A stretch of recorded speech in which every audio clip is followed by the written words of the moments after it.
बिस्मिल्लाहिर्रहमानिर्रहीम। बिस्मिल्लाहिर्रहमानिर्रहीम। अज़ीज़ तलबा व तालबात, आज हम सिंपल हार्मोनिक मोशन को एक्सप्लेन करेंगे। और सिंपल हार्मोनिक मोशन को एक्सप्लेन करने के लिए हमारे पास आज जो सिस्टम है वो मैस स्प्रिंग सिस्टम है। सिंपल हार्मोनिक मोशन की सबसे पहले जो मिसाल हम लेते हैं कि इसके अंदर जो मोशन होती है वो वाइब्रेटरी मोशन होती है, जिसमें बॉडी अपनी मेन पोजीशन पर आगे पीछे मूव करती है। जैसा कि फ़र्ज़ करो हम ये एक पार्टिकल लेते हैं, ये अपनी ए और बी पोजीशन के दरमियान आहिस्ता आहिस्ता इस तरह वाइब्रेट करते करते अपनी मेन पोजीशन पर विराजमान हो जाता है। तो इस तरह की मोशन को हम वाइब्रेटरी मोशन कहेंगे। वाइब्रेटरी मोशन की हम रोज़मर्रा ज़िंदगी में और भी मिसालें ले सकते हैं कि जैसा कि हम देखते हैं कि स्कूल की घड़ी का जो पेंडुलम है उसकी मोशन भी जो है वो वाइब्रेटरी मोशन की मिसाल है। इसी तरह अगर जो झूला है, जो स्विंग है, वो भी उसकी जो मूवमेंट है वो भी वाइब्रेटरी मोशन की मिसाल है। इसी तरह अगर हम स्कूल की घंटी पे किसी हैमर के साथ हिट करेंगे तो उस सूरत में जो उसके अंदर मोशन पैदा होगी वो भी वाइब्रेटरी मोशन की मिसाल है। इसके बाद सिंपल हार्मोनिक मोशन जो है उसकी दूसरी प्रॉपर्टी ये है कि इसका जो एक्सेलरेशन होता है, सिंपल हार्मोनिक मोशन में जो एक्सेलरेशन है वो डिस्प्लेसमेंट के डायरेक्टली प्रोपोर्शनल होता है। यानी कि जितना ज़्यादा डिस्प्लेसमेंट पैदा होगा उतना ही ज़्यादा उसके अंदर जो है वो एक्सेलरेशन जो है वो बॉडी के अंदर पैदा होगा। जितना डिस्प्लेसमेंट कम होगा उतना उसके अंदर एक्सेलरेशन भी कम पैदा होगा। तीसरा जो इसकी प्रॉपर्टी है सिंपल हार्मोनिक मोशन की वो ये है कि जो बॉडी है उसका जो एक्सेलरेशन है वो हमेशा मेन पोजीशन की तरफ होता है। The acceleration of body is always directed towards the main position. कि जो बॉडी जब हरकत करती है तो जब वो मेन पोजीशन की तरफ आती है तो उसकी स्पीड बढ़ती है, उसका एक्सेलरेशन बढ़ता है, और जैसे वो मेन पोजीशन से दूर जाती है तो उसका एक्सेलरेशन बढ़ने की बजाय कम होना शुरू हो जाता है। तो यहाँ पे चूँकि हम आज जिस मोशन को एक्सप्लेन कर रहे हैं उसमें हम मिसाल ले रहे हैं मैस स्प्रिंग सिस्टम की। इसमें यह है कि हम एक स्प्रिंग लेते हैं, ठीक है, एक बहुत ही लचकदार इलास्टिक स्प्रिंग है, और उसके साथ हमने एक मैस एम जो है वो उसके साथ अटैच किया हुआ है, ठीक है। अब जैसे ही हम इस पर कोई फोर्स एफ़ लगाते हैं, ठीक है, तो फोर्स एफ़ लगाने से यहाँ पर फोर्स, ये जो एफ़ फोर्स है, फ़र्ज़ करें हम यहाँ तो हमने फोर्स ज़ीरो की हुई है, कोई फोर्स नहीं लगी हुई, तो बॉडी जो है अपनी मेन पोजीशन ओ पर है, ठीक है।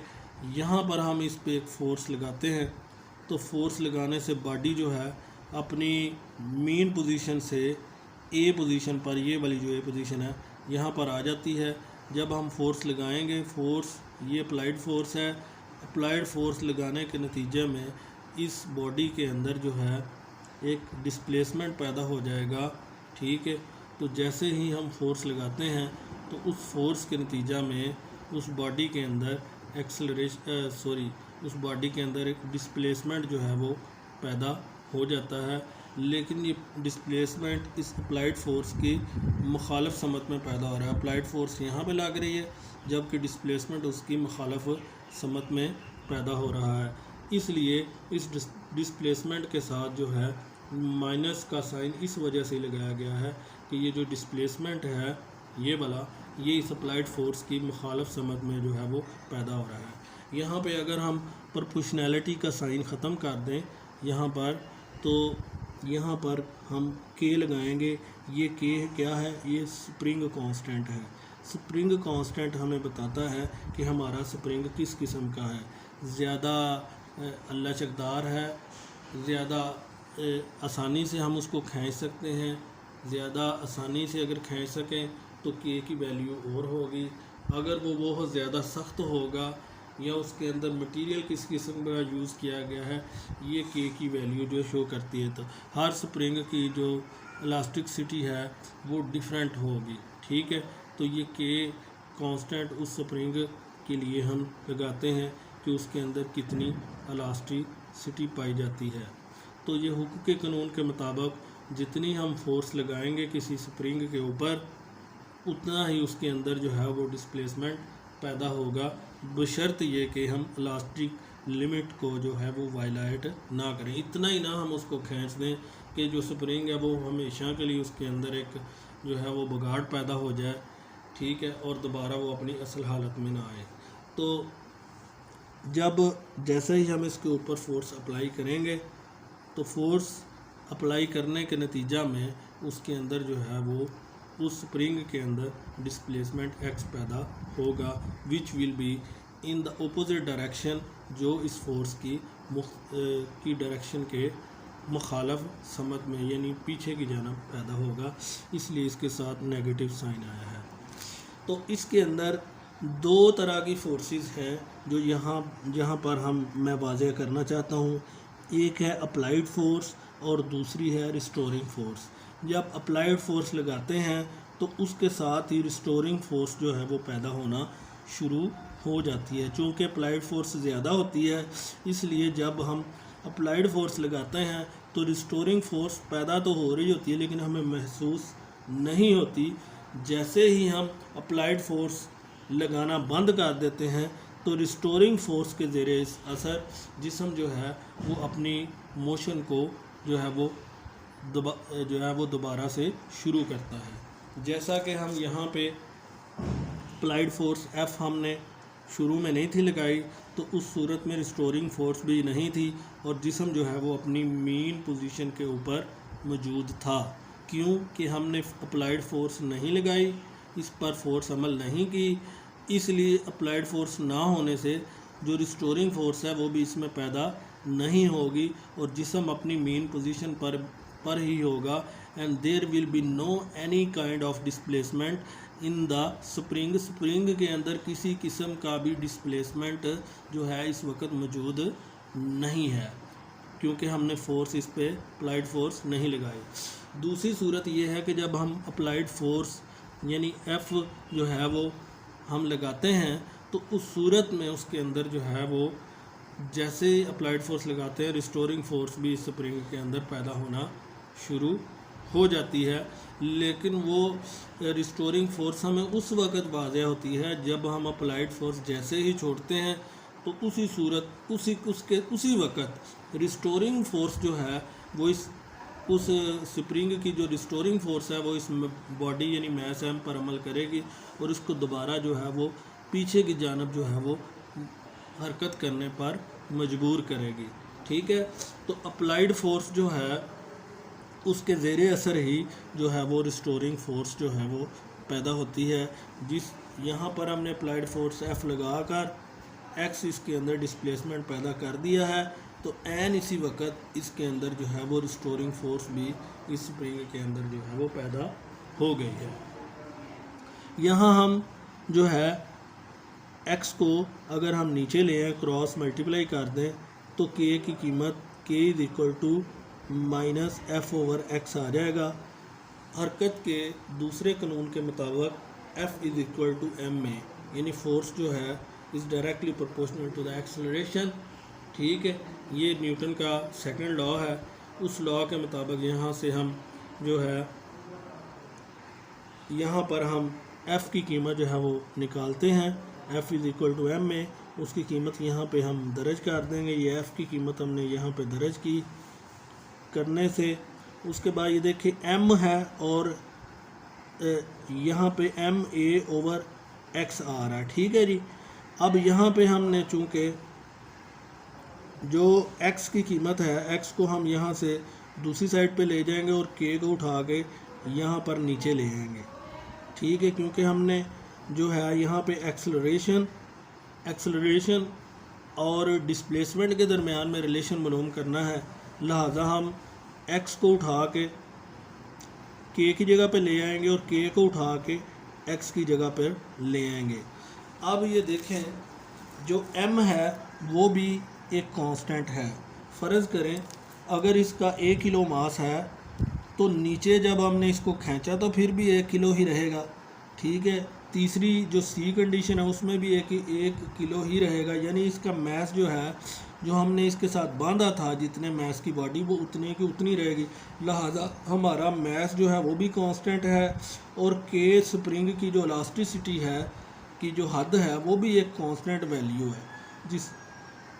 तो इस तरह ये दोनों ही चूँकि कांस्टेंट है, इन दोनों कांस्टेंट को हम अगर निकाल लें तो हमारा जो एक्सेलरेशन ए जो है वो directly proportional to the displacement X के बराबर होगा। जो हमने दूसरी इसकी प्रॉपर्टी बयान की थी कि जो सिंपल हार्मोनिक मोशन है उसका जो एक्सेलरेशन होता है वो डिस्प्लेसमेंट के डायरेक्टली प्रोपोर्शनल होता है। तो यहाँ पे मैस भी हमारा कांस्टेंट है और के की वैल्यू यानी कि इलास्टिसिटी ऑफ द स्प्रिंग वो भी कांस्टेंट है, उसकी भी वैल्यू जो है वो सेम ही रहेगी। तो ये दोनों चूँकि कांस्टेंट है, इनको अगर हम दरमियान से निकाल दें और एक्सेलरेशन और डिस्प्लेसमेंट का आपस में जो रिलेशन लें तो हमारा जो एक्सेलरेशन है वो डायरेक्टली प्रोपोर्शनल होगा इसके डिस्प्लेसमेंट के। जैसे ही हम फोर्सेस पे अप्लाई करेंगे, जितनी ज़्यादा हम फोर्सेस पे अप्लाई करेंगे उतना ही ज़्यादा इसके अंदर जो है वो डिस्प्लेसमेंट पैदा होगा और उतना ही ज़्यादा इसके अंदर एक्सेलरेशन पैदा होगा। वो कैसे पैदा होगा वो हम अब आगे जाके आपको एक्सप्लेन करते हैं। सिंपल हार्मोनिक मोशन का जो दूसरी खसूसियात है कि acceleration is directly proportional to the displacement. ये जो है हमने इसकी वैल्यू यहाँ पे निकाल ली है। अब हम इसकी जो मोशन है, इस स्प्रिंग मैस स्प्रिंग सिस्टम की जो मोशन है उसको हम क्लियर करेंगे कि क्या ये मोशन जो है किस तरह सिंपल हार्मोनिक मोशन की खसूसियात जो है उस पर पूरा उतरती है या नहीं उतरती। देखें, ये हमारा मैस m है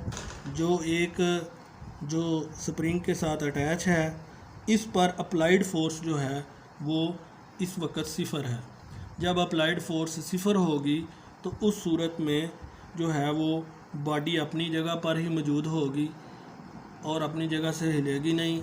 लिहाजा इसका डिस्प्लेसमेंट जो है वो भी क्या होगा, displacement will be equal to 0। इसमें डिस्प्लेसमेंट पैदा ही नहीं होगा, ना इसमें डिस्प्लेसमेंट पैदा होगा, ना इसमें रिस्टोरिंग फोर्स पैदा होगी, ना इसमें एक्सेलरेशन पैदा होगा, ना इसमें तीनों चीज़ें ही इसकी ज़ीरो होगी क्योंकि हमारी जो अप्लाइड फोर्स है वो ज़ीरो है और बॉडी अपनी मेन पोजीशन पर मौजूद है।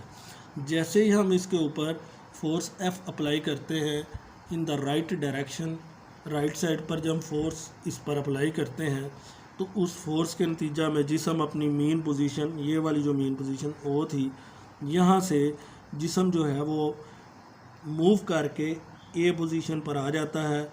जब जिसम O से A पर आएगा तो उस सूरत में इसके अंदर जो है वो डिस्प्लेसमेंट पैदा होगा। इसके अंदर क्या होगा, डिस्प्लेसमेंट जो है वो x पैदा हो जाएगा। जब डिस्प्लेसमेंट x पैदा होगा तो हम जैसे ही ये अप्लाइड फोर्स F जो है यहाँ पे इसको ख़त्म करेंगे, यानी छोड़ देंगे, यहाँ पे फोर्स लगाना बंद करेंगे, तो उस सूरत में जिस्म जो है वहाँ यहाँ पर स्टे नहीं करेगा, बल्कि ये जो रिस्टोरिंग फोर्स उसके पैरेलल, अप्लाइड फोर्स के पैरेलल जो रिस्टोरिंग फोर्स पैदा हो रही थी वो इस जिस्म को मेन पोजीशन O की तरफ लेकर आएगी। ये O मेन पोजीशन O की तरफ इसको मेन पोजीशन O की तरफ इसको लेकर आएगी। जैसे इसको मेन पोजीशन O की तरफ लेकर आएगी तो जिस्म की जो एक्सेलरेशन है वो बढ़ता चला जाएगा और जिस्म जैसे ही अब मेन पोजीशन O की तरफ आएगा इसका एक्सेलरेशन बढ़ता चला जाएगा। जैसे जैसे ये इसके करीब आ रहा है इसका एक्सेलरेशन बढ़ता चला जा रहा है और यहाँ O पर पहुंचकर जिस्म अपने इनर्शिया की वजह से, अपने इनर्शिया की प्रॉपर्टी की वजह से यहाँ O पर स्टे नहीं कर सकेगा और ये अपनी हरकत जो है वो इस रिस्टोरिंग फोर्स के ज़ेरे असर जिस्म O पर स्टे नहीं कर सकेगा और अपनी हरकत को जारी रखेगा, और जैसे ही जारी रखेगा इनर्शिया की वजह से ये जिस्म जो है वो अपनी मेन पोजीशन जो है उसको क्रॉस कर जाएगा।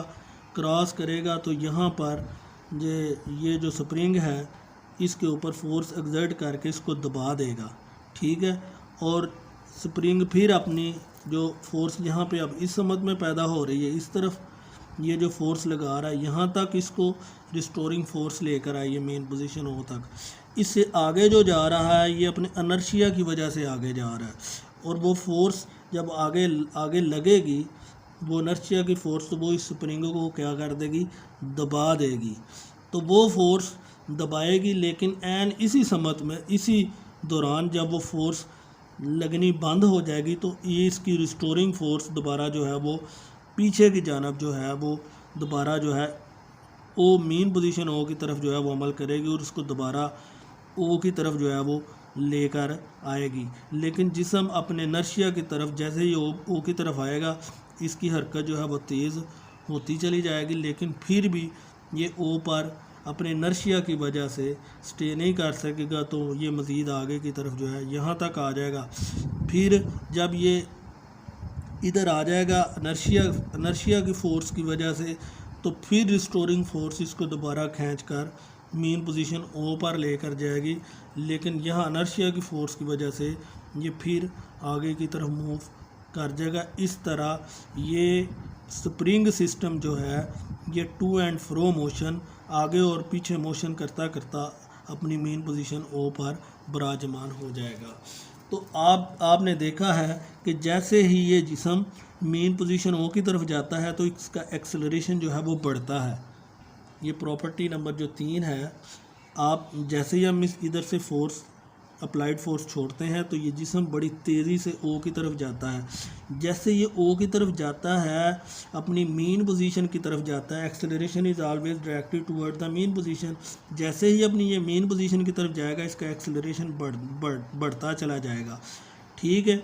तो इसका एक्सेलरेशन बढ़ेगा। जैसे ही ये ओ को क्रॉस करके यहाँ पे आ जाता है तो इसका एक्सेलरेशन जो है वो डी एक्सेलरेशन में चेंज होगा, इसका एक्सेलरेशन कम होना शुरू हो जाएगा, क्योंकि ये अब ओ की तरफ जा नहीं रहा बल्कि ओ की तरफ से इसका फासला बढ़ता चला जा रहा है।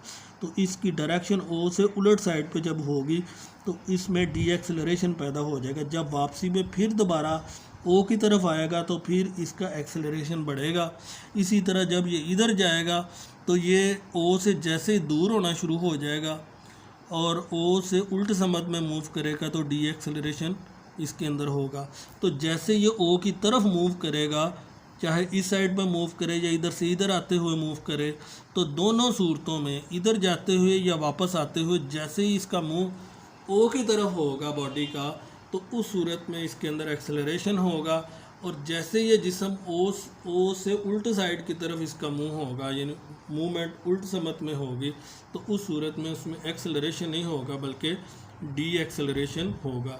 तो ये चूँकि ये जो स्प्रिंग सिस्टम है इसकी ये तीनों प्रॉपर्टीज़ सिंपल हार्मोनिक मोशन की जो तीनों खसूसियात हैं उस पर ये पूरा आ रहा है। लिहाजा हम कहेंगे कि स्प्रिंग सिस्टम जो है ये भी सिंपल हार्मोनिक मोशन की एक मिसाल है।